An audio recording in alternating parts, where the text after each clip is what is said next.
everybody from New Delhi, India. We're here for the ICDRA session. Here it is, October 2024, and we're very excited to bring you highlights from this meeting.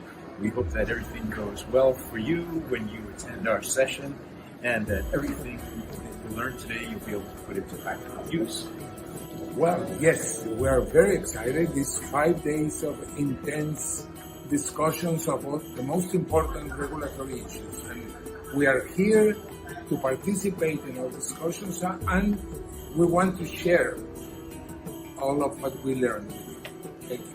So stay tuned, and we'll be bringing you details in just a minute.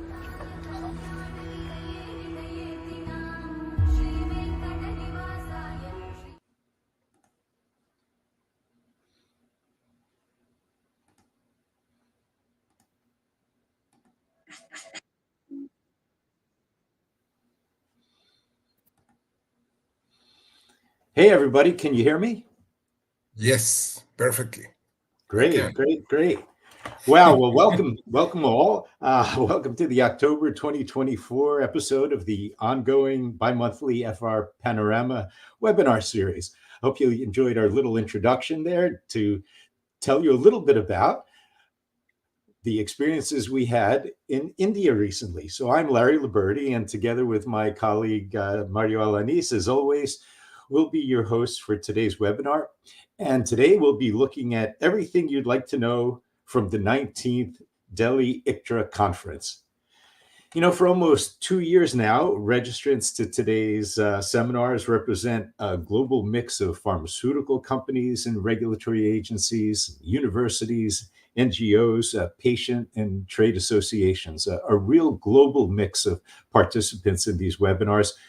We really appreciate your participation. And in fact, today, we hope that you'll be able to participate by asking questions that you may have about what happened at the ICDRA session. This webinar series was created to help stakeholders gain a practical understanding of how to implement and to refine or just consider the use of facilitated regulatory pathways, and with a special focus on collaborative and reliance approaches. And you know, this was a key topic at this year's ICDRA conference. FRPanorama is an educational program of the RUD Foundation, a 501c3 nonprofit organization, and is presented in collaboration with the USC DK Kim International Center for Regulatory Science, which together bring you the FRPath project. But we are also very grateful for the ongoing support provided by MSD for the FRPanorama series. As a reminder, prior webinars are all archived on the frpath.org website.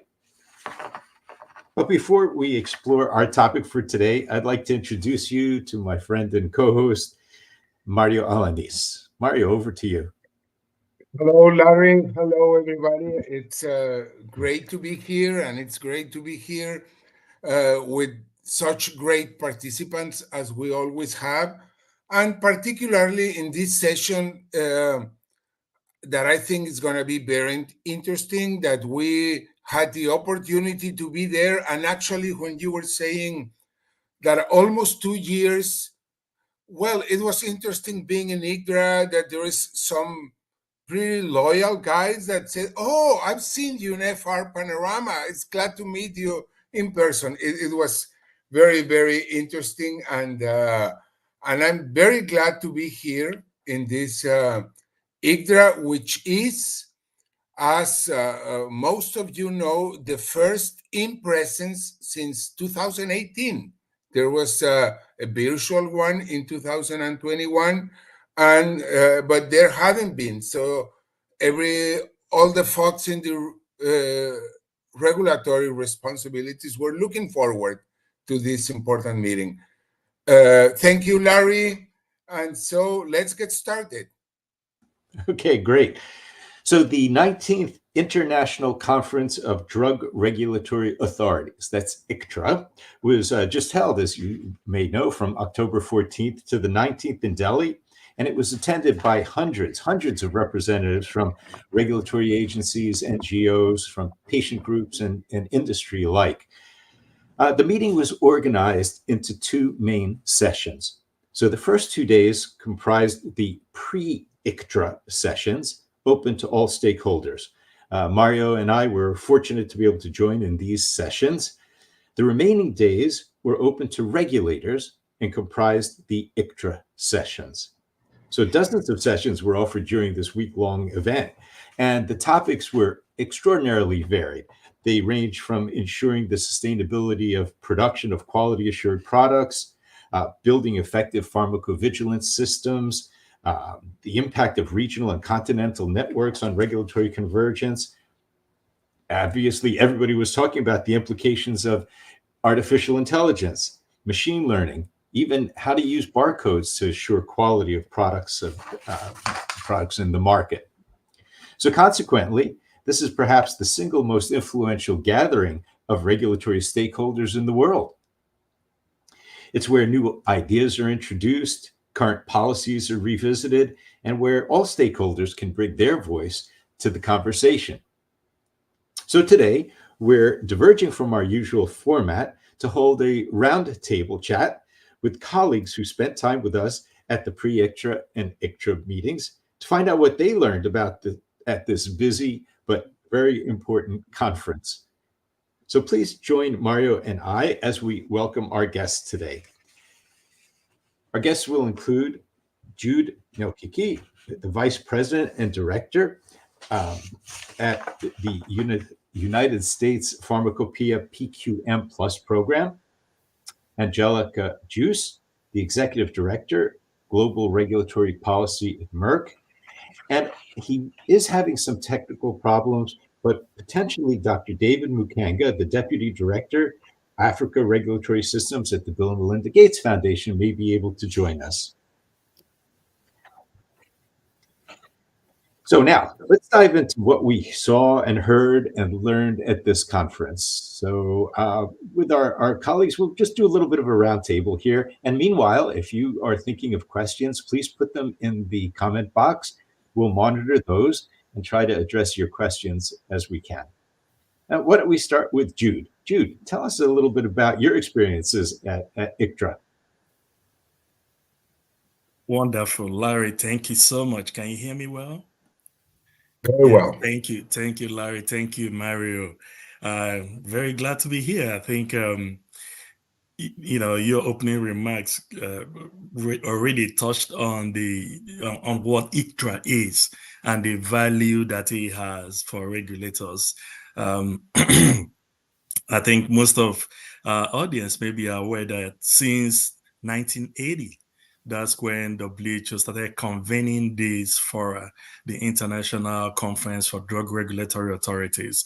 And it usually provides a platform, it provides a forum for regulatory agencies in WHO member states to really gather together to discuss how to strengthen their collaboration in regulating products and developing international standards and consensus about that. And pulling everybody together in one place have been very magical over the years and history of ICDRA. As discussed, the last in-person have been years back. In fact, the last I attended was in Dublin. I think between that there wasn't any other in-person one until this 19th ICDRA at Delhi. And so it was quite a great opportunity because a lot had changed over the past 4 years. And I think for me, the stage was well set with the keynote address from Precious Matoso, who chairs the Intergovernmental Negotiating Body for the Pandemic Preparedness Instruments. And I think that opportunity, to cast things much more broadly to enable all of us see what are the emerging topics subsumed under that theme of the ICDRA, which is on smart regulation, right? Within that theme, there are just several issues that she touched on that was actually very interesting. And I encourage a lot of you who were there to think about it, to listen to it again and think about it. And in fact, I would have said also, even from the very beginning, that why I liked forum like this, Larry and Mario, that I put together, is that it sort of helps us. It's very much almost like trip reports and any reflective sessions after you've been in these sort of very impactful meetings. And so, like, the question you posed to me now is forcing me to reflect on what are the key take-home messages. So if I return to the keynote address, I think there are just a lot of exciting and really philosophical things that Mrs. Matoso ventured into that underpin the basis of our regulation. One of which is when she really talked about, well, we cannot have over-regulation, under-regulation, or poor regulation. And she was really couching it in a way that over-regulation, what does it do? It can be an impediment on access and innovation. Under regulation, what does it do? It provides the population with harm and risk. And so people can get hurt. And then, sorry, some code this morning. And poor regulation, what do you see? With poor regulation, it reminds me of what is put in the World Health Assembly Resolution 6720, that when regulatory systems are not functional themselves, they become an impediment to access. They become a challenge. So it's not just that they are necessary to have it there, but when they don't function well, they actually become an impediment for a functional health system.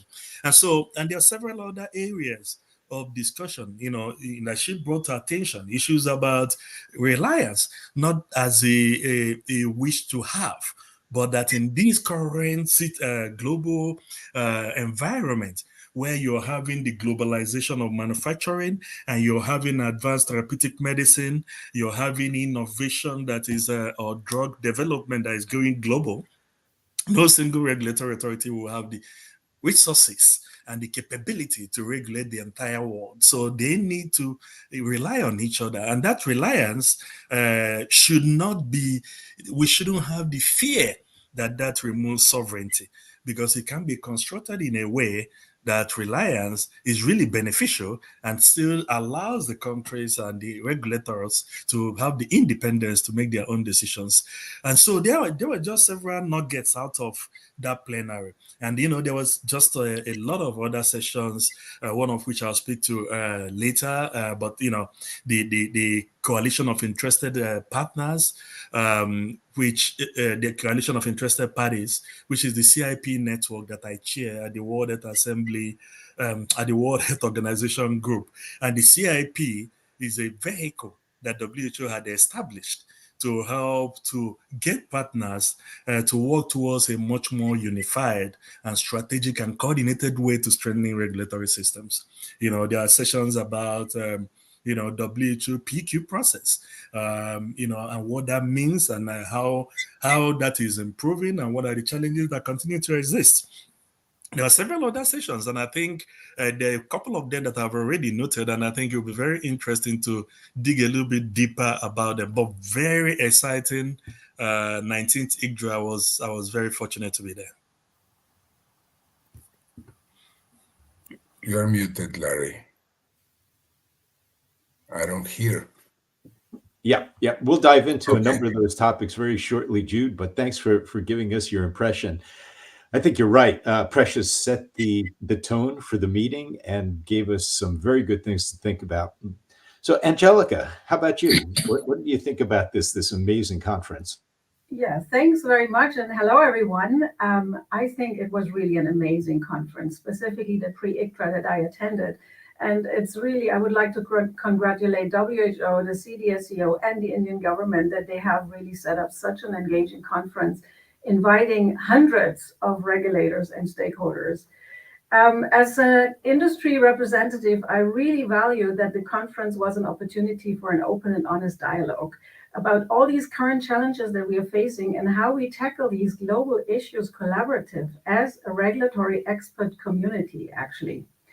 So the most important takeaway from me as a pharma industry representative was really the emphasis on the smart regulation theme and to ensure that the delivery of quality assured medicines products can actually be for all.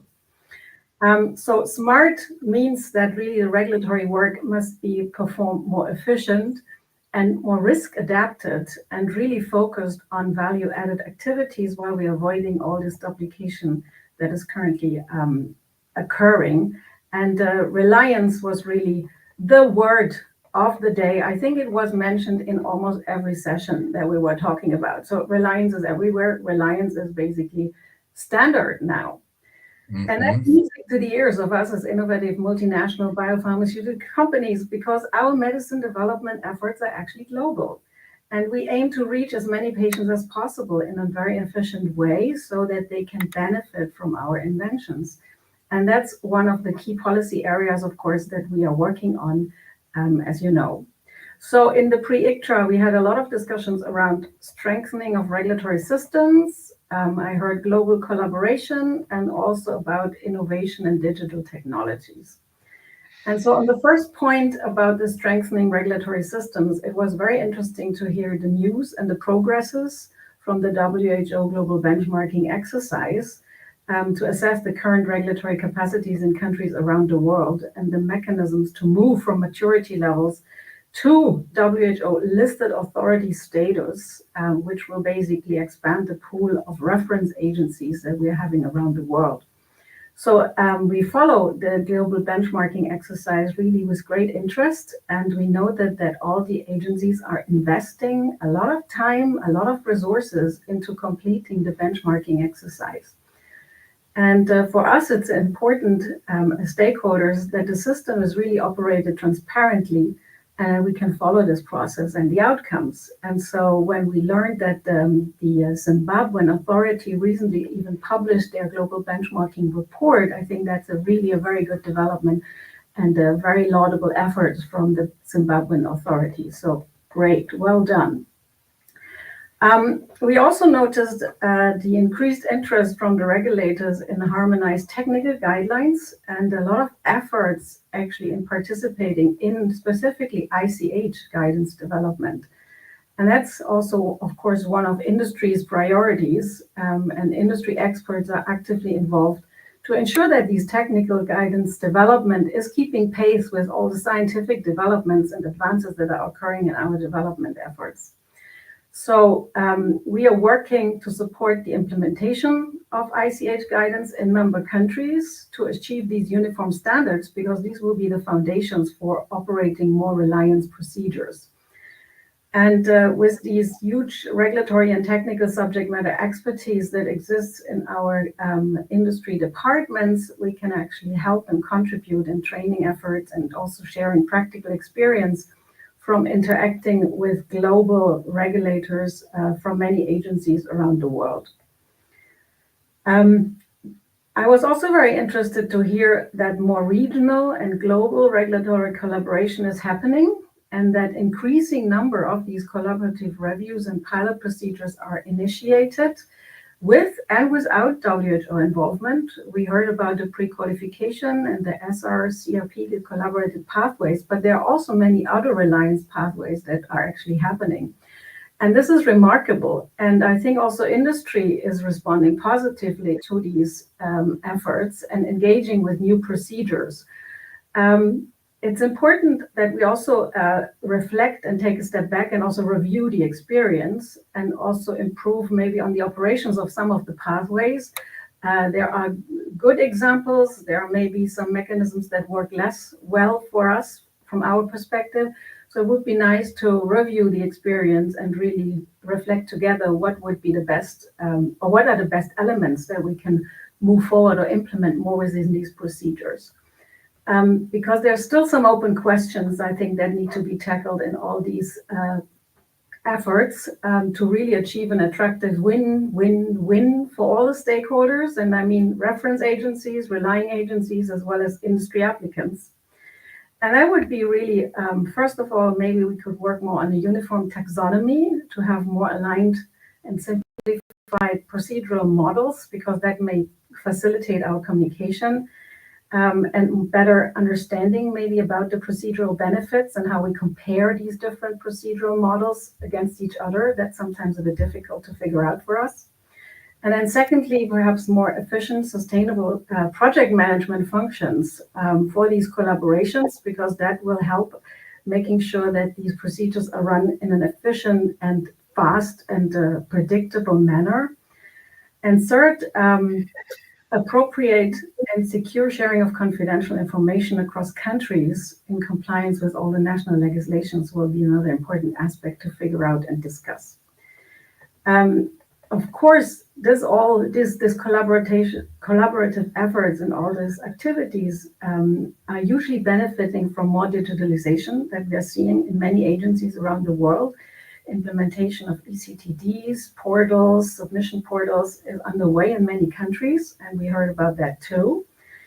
Maybe the use of these cloud-based IT platforms that some agencies are reflecting on is actually a nice idea and very helpful to facilitate the collaborative work across the country. So we can use the digital technologies to help actually facilitating the work, the interactions, and also the communication between all the stakeholders. So overall, I think we have made great progress. As Jude has said, the past years have really shown that a lot has changed, a lot of things have happened. And it seems that the global regulatory community is actually moving closer together. And so I'm already very much looking forward to what we will hear in the next ICDRA, and maybe in 2 years, hopefully in 2 years, that we can meet again and take stock and see what happened in the past 2 years. So thanks. I found it was an amazing conference. Thanks for those reflections. I mean, all of us, I think, were impressed by how the world has changed. Like you said, so much has happened in the last 2, 4, 5 years. And it's in large part for the very, very positive. We'll come back to some of the things you touched on. So, for instance, things like unifying models for reliance and those sorts of activities. We'll come back to that in just a minute. I'd like to pass it to Mario. And Mario, did you have any reflections or thoughts? Well, yeah, I was thinking when Angelica was talking about how the regulatory community has become much closer together. I think it's very meaningful that this ICDRA meeting was in India, and to me it was very meaningful the expressed commitment by Indian authorities with regulatory strengthening, with regulatory collaboration, with digitalization. Being a country as important as it is worldwide in terms of the pharma industry, I think it was, and we know, or as far as I know, currently they don't participate in ICH or other initiatives, but their expressions of becoming part of this worldwide togetherness or joint regulatory efforts, to me, seemed very rewarding, and I think it is very, very important. And the other aspect, well, reliance is a topic that we have been talking for years and years, but it seems that finally is now, as Angelica was saying, part of the talk, of the normal talk. People is considering it, and I guess one very important aspect is that the GBT is a requirement, and so you see it now not only with emerging economies, but more developed economies recognizing the value of avoiding duplication and developing reliance mechanisms. So I think it was fascinating. I mean, the term smart regulation, I guess it's a lot of what we had been doing, but now it's a name that summarizes all these efficiency efforts and value added concentration in regulation, which is in a large manner basically has to do with regulatory science. It is because when you focus on efficiency and value added, then you are utilizing regulatory science to develop regulations. So it's a field in the world that it's becoming more and more attractive and challenging because there are so many ways in which regulation can influence innovation and efficiency, and at the same time protect and the risks of the population. Um, I there are so many topics that I had that we had in mind that we can discuss, but I wanted to make this comment, Larry. If you prefer to go ahead with some questions, I don't see any Sure. comments as I of have some now. here. Yes. I just want to reflect on two things. First of all, I totally agree with this concept of smart regulation, that you don't want to overregulate or underregulate for all the reasons that have been discussed already. But another concept had come out at ICDRA was that of informed reliance. So this concept of having the right information to make the best decision, that you don't have so much information that it bogs down the system, or too little so that you aren't able to make a good quality reliance decision. But getting that balance correct, and I think this informed reliance, as it's being called now, is a step in the right direction to say, how do we actually understand what are those key concepts that need to be used? So that was a big discussion throughout the ICDRA. Well, we do have a couple of topics that we can chat about here. And the topic of the global benchmarking tool has come up in every one of the little discussions we've had just now. And, the WHO global benchmarking tool has proven to be a really powerful tool for understanding the maturity and capabilities of regulatory agencies around the world.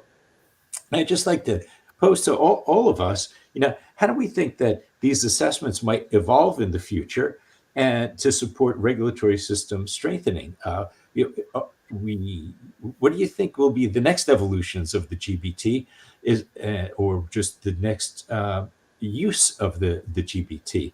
And maybe I'll start with Angelica. Angelica, what do you think about the GBT? You talked very positively about it. Yeah, I think what we heard at the meeting was actually that they're intending to do a GBT plus very soon, to also assess the medical devices capabilities of agencies and basically move more into medical devices space. So that's coming next. What I also think is maybe in the future what's coming is really to assess the important element to also conducting clinical trials, because that will be the next, I would say, expectation, or that will happen, that more clinical research is going to be conducted also in more countries.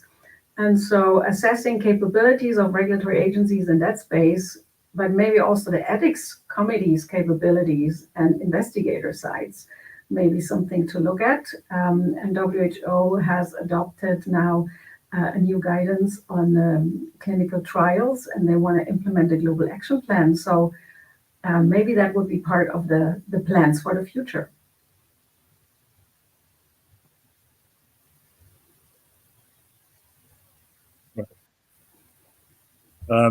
Larry, you're muted. Larry, you are muted. Yeah, I know. You think by now I'd know. But anyway, Jude, you've been involved with many agencies of all different capabilities from all over the world. And how have you seen them react to the GBT? How do you think what was discussed at ICDRA with regard to the power of the GBT is being translated to these maturing agencies? Right. Yeah, I think it's being received quite well, and the 5-step process that WHO has set up, starting from formulating, from establishing an assessment tool like GBT, all the way to, generating the institutional development plan and resolving them, and therefore countries then progressing from maturity level 1 to maturity level 4. is a very interesting idea and consistent with what you see in quality management systems. And I think WHO literally just borrowed that from an ISO standard, a quality management system standard 9004, to enable countries understand, and each of those maturity levels is defined and what they mean, from ML1 to as basic, and ML2 as reactive, and ML3 as functional, and then on and on. And I think so countries are beginning to appreciate it. So, for instance, under ML1, being sure that the foundational things, including regulations, laws and regulations and guidelines, are in place to the extent that they are able to implement it, is a different ballgame. But I want to believe that most of our audience are quite familiar with GBT and what the indicators and sub-indicators contain there, and the pathway from maturity level 1 to maturity level 3, and that maturity level 3 meaning that functional, what it then means for regulatory agencies. However, I'll touch on two things. One is, part of what you mentioned earlier. In other words, what is changing about the GBT itself, the revision. And so one is, and I spoke about this during the session, the plenary session on the coalition of interested parties that I chaired. There's a consensus of the need to develop GBT plus medical devices, given the penumbra, the multitude of medical devices of different classifications and different uses, some that are invasive, some that are not invasive, and some that are used in acute care and all that. And I think it is very, very important. It's a very good news to hear. And we know that there's been a lot of discussions over the years about the medical device part of GBT and the indicators that make it into that. So it's great to hear that is getting towards finalization, and very soon will become part of this. But another part of the revision that didn't quite that was discussed but not as extensively as I would have wanted is the revision of the current GBT. So the current GBT is version 6, because we started with talking about the evolution of regulatory science and regulatory challenges. What we are seeing now has changed. The journey towards consolidating all assessment tools into one actually started way back, like 2016 or 15. I still recollect one of the early meetings we had here in Washington, D.C. that I was part of, to begin to agree that, look, you need to pull all the assessment tools that exist and then bring them together into one. And that's actually how now GBT emerged as the universal tool. So you can imagine, since then, a lot has changed. So the current version really needs a lot of makeover to begin to look at it and see, does it adequately address issues about reliance that we're talking about, and not just in from a structural foundational perspective to say, hey, do you have a guideline for reliance, but getting to the point where we're trying to identify, is there ways that the agency has operationalized reliance in the true sense of the word? You talk about other aspects of pre-approval, regulatory inspections, whether they are pre-approval inspection or surveillance inspection. How do they conduct it? What is the motivation? What is the principle beyond underlaying what informs where they deploy their regulatory resources? So is there a risk-based approach that is described and adopted by that agency? Is there in post-approval, is there a formal way of looking at benefit risk over the life cycle of the product to really understand at what point, do you get data that enable you to go back maybe to your drug safety advisory committee to say, hey, can we look at this product? Can we look at the indications? Can we really look at the way we utilize this product? Can we really look at how the health system uses it? Who prescribes it? Who doesn't prescribe it? Is it the time to move it from prescription to OTC product? Or is it even a time to tighten the prescription of it? Is it a point that we have to actually have some specialists only to prescribe it, because we've seen from our risk management plans and the risk and the REMS program that there are some issues here? So there are just a lot of all these elements that are not there in the current global benchmarking tool. Even if you look at GB indicators that are relevant for ML4. And then I think another one that is an issue that really was discussed, there was some mention of it, I think under the session, one of the sessions on collaborative registration procedures, WLA and PQ and all that. I think questions are, emerging now on when countries attain ML3, what does it mean in terms of global procurement, right? So if you say regulatory agency is functional, now, can you take that to the bank?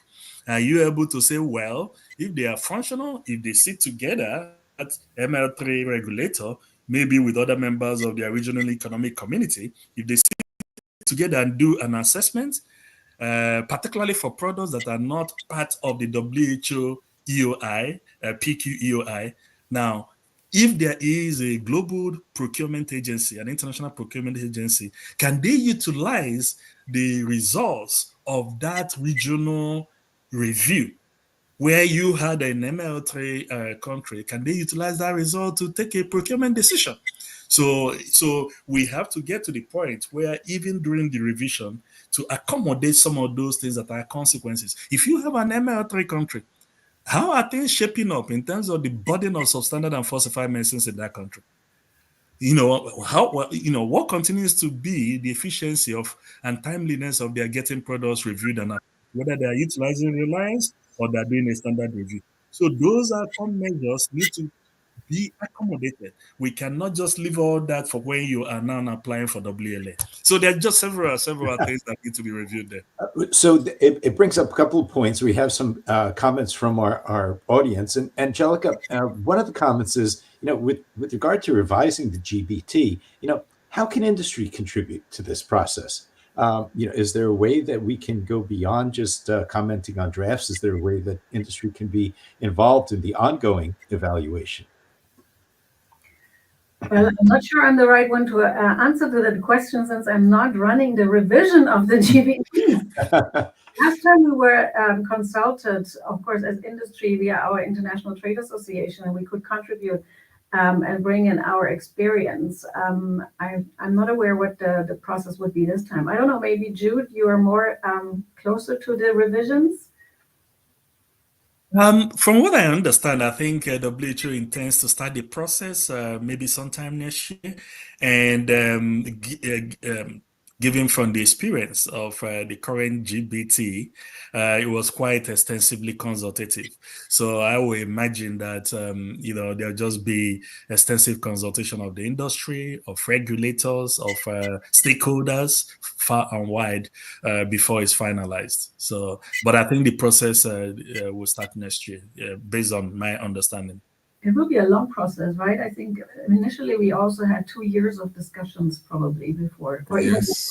Yes. Very, Yeah, very but long that's process. a really interesting point, because we did have another comment that asks, are official commitments agreed upon at ICDRA to ensure that these changes actually happen?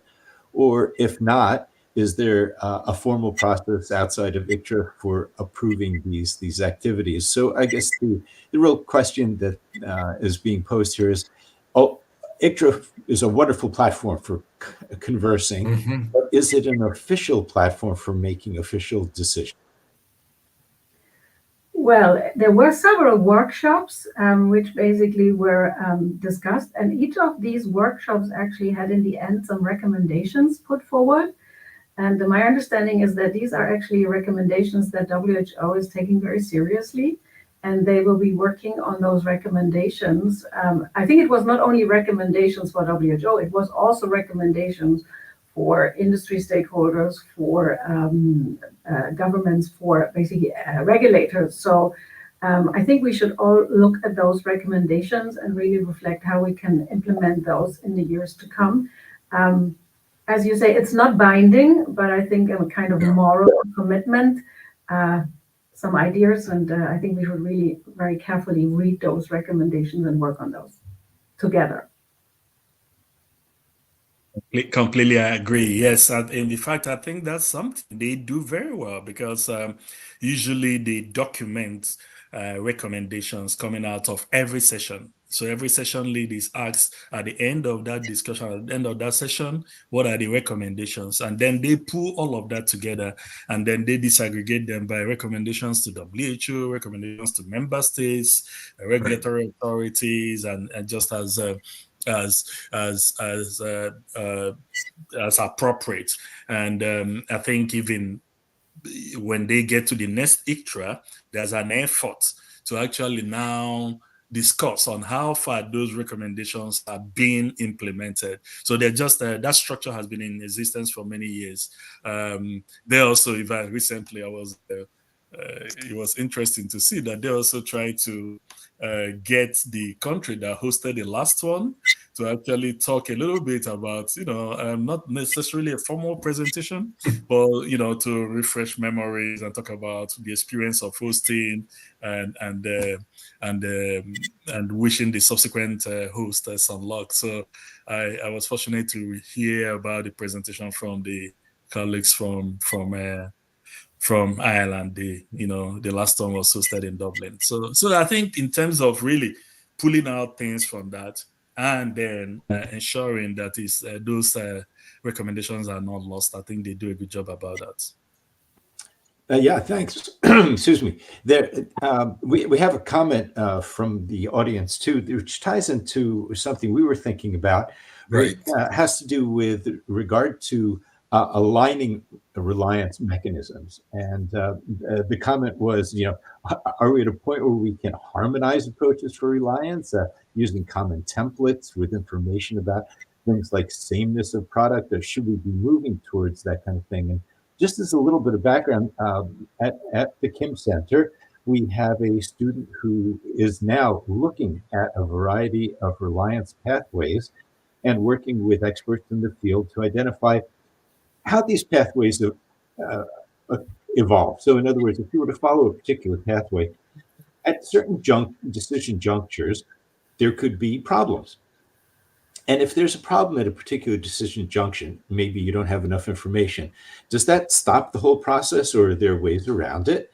And this allows us to develop a kind of a very detailed approach to understanding what works and what doesn't work within the context of a reliance pathway. And obviously what we found is there isn't one reliance pathway, but there are different ways of looking at reliance, but many of these elements can be aligned and harmonized. And so using a risk-based technique that's used in the aerospace industry and electronics industry, the student is taking a deep dive to say, where can we actually align these pathways based on a risk-based approach? So any concept about or ideas about the concept of aligning reliance pathways? Angelica first, and Jude.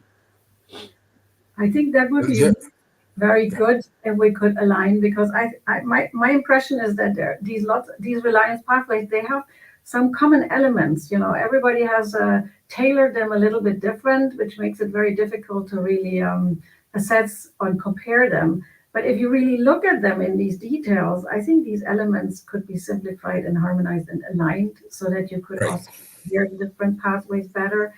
And then about template harmonization, from an industry perspective, we have been working on a template to explain or make transparent what differences might be between dossiers, between countries, and also justifying why there may be differences. For example, if you have a different manufacturing site that is used in a different region, to be closer to the country actually for the manufacturing operations, making this more transparent, justifying, explaining why there may be differences, just to make sure that agencies can take an informed decision of what information they need to really assess in detail and what information is really the same and there's no difference.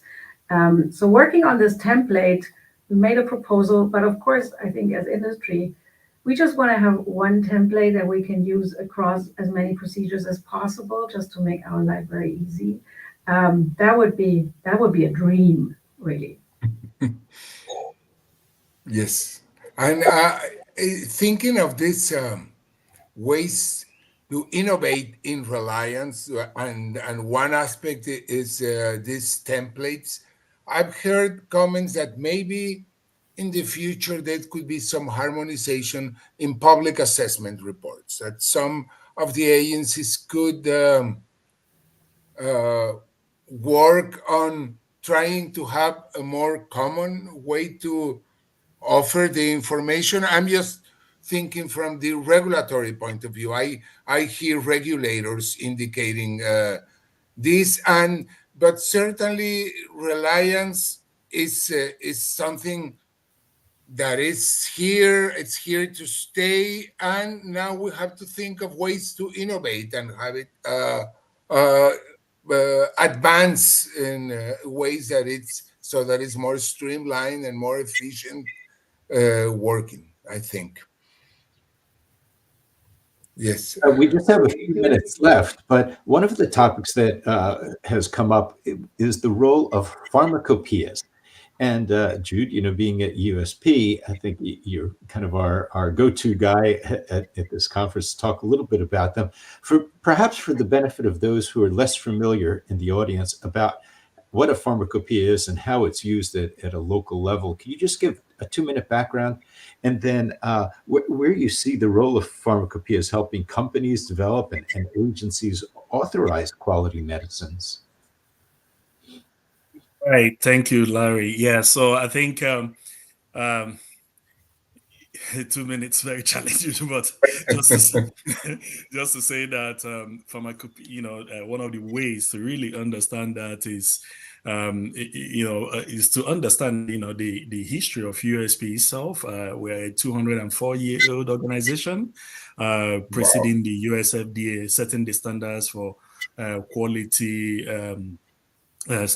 purity, identity, and strength of medical products. So, and for you to really appreciate what setting that standard is, and by the way, these standards are regulated. It's those standards that are in the Food, Drug, and Cosmetics Act and regulated by US FDA. But what are those standards? So when you look at USPNF, for instance, you're beginning to see close to 9,000 standards across the product life cycle. And these are from documentary standards to product monographs. And so there are a litany of standards that really, from drug development to manufacturing to the quality control of that to the distribution of that, all these standards are what the industry usually uses to be able to make products and be able to prove that those products are meeting those international quality standards. There are just a lot of discussions that some of that came within ICDRA about pharmacopoeia harmonization, and the colleague of mine at the USP works essentially on that, working with IP, BP, and Japanese pharmacopoeia towards that. So I think it is very relevant and central. One of the things that you were discussing just before you posed the question to me is about, can you ever, the discussions about reliance and sameness and being able to have one universal dossier and all that. There was a recent study that showed that one of the areas where that reliance is, almost behind is in the area of the CMC section. Right. And I think we need to push that. We need to improve on that. We need to be able to, first and foremost, agree on the data that is required for the CMC sections of the dossier. And we need to be able to overlay these on the pharmacopoeia standards that the industry needs to meet, whether they are, for new products, investigational new products, or they are for generic and for abbreviated new drug applications, and where people tend to more recognize pharmacopoeia standards. Yeah, but it's a very interesting discussion, and I think it's very, very critical in the work the industry and the regulators do. Thanks. Angelica, do you have any comments on how USP is important to industry? Or I'm sorry, pharmacopoeia? Well, of course, we have to comply with pharmacopoeia standards, USP, EP, Japanese pharmacopoeia. The good thing is that the pharmacopoeia discussion group is working to harmonize since many the compendia. So I can only applaud all the efforts done and encourage that even more pharmacopoeias may be joining the discussion group so that we can have really a broad harmonization across all the pharmacopoeias.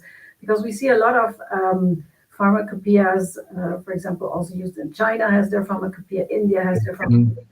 So how can we get all those pharmacopoeia standards aligned? Because in the end, as Jude said, reliance is depending on kind of harmonized standards that we all work on the same requirements. So in the end, we can better work together. Well, we've covered a lot of territory today. You can imagine that in 5 days in India, there were many topics discussed in great detail, but we're trying to bring some reflections and highlights today to this conversation. I want to thank everyone who's participated, Angelica, Jude, Mario. Thank you very much. As always, this has been a fun and informative session. Really enjoyed this and brought back some memories of eating lots of very good Indian food for 5 days in Delhi. The goal of these seminars is to leave you each with ideas that we think can be used by you individually and even by your organizations. So to think a little bit more deeply about the kinds of concepts that we've talked about today and how they can have an impact on the work that you're doing. Remember that a recording of this session will be available shortly on the FRPath website, and that all of the recordings of the previous webinars are also available there too. Our next webinar will be on Tuesday, December 10th of this year, and we'll be discussing how are reference agencies evolving to meet the needs of the global regulatory system. This is touched upon today. We talked about how we can look at the WLAs, the World Health Listed Authorities as reference agencies. But what does that actually mean if you are an agency that has to rely on a reference agency? And if you have the burden, let's call it, of being a reference agency, how do you make your decisions transparent and useful? So free registration will be available, as always, at the frpath.org website shortly and through our LinkedIn and email postings. So remember to check out the resources at frpath.org, where you can find lots of information about these topics and related topics about facilitated regulatory pathways. So once again, Maria and I would like to extend our very special thanks to Angelica and to Jude, and to thank you for your interest and participation. All our best until we meet again. Thank you. Thank you. See you in December. Thank you. Thank Thank you. you. Thanks. See Bye, you in everyone. December. Bye.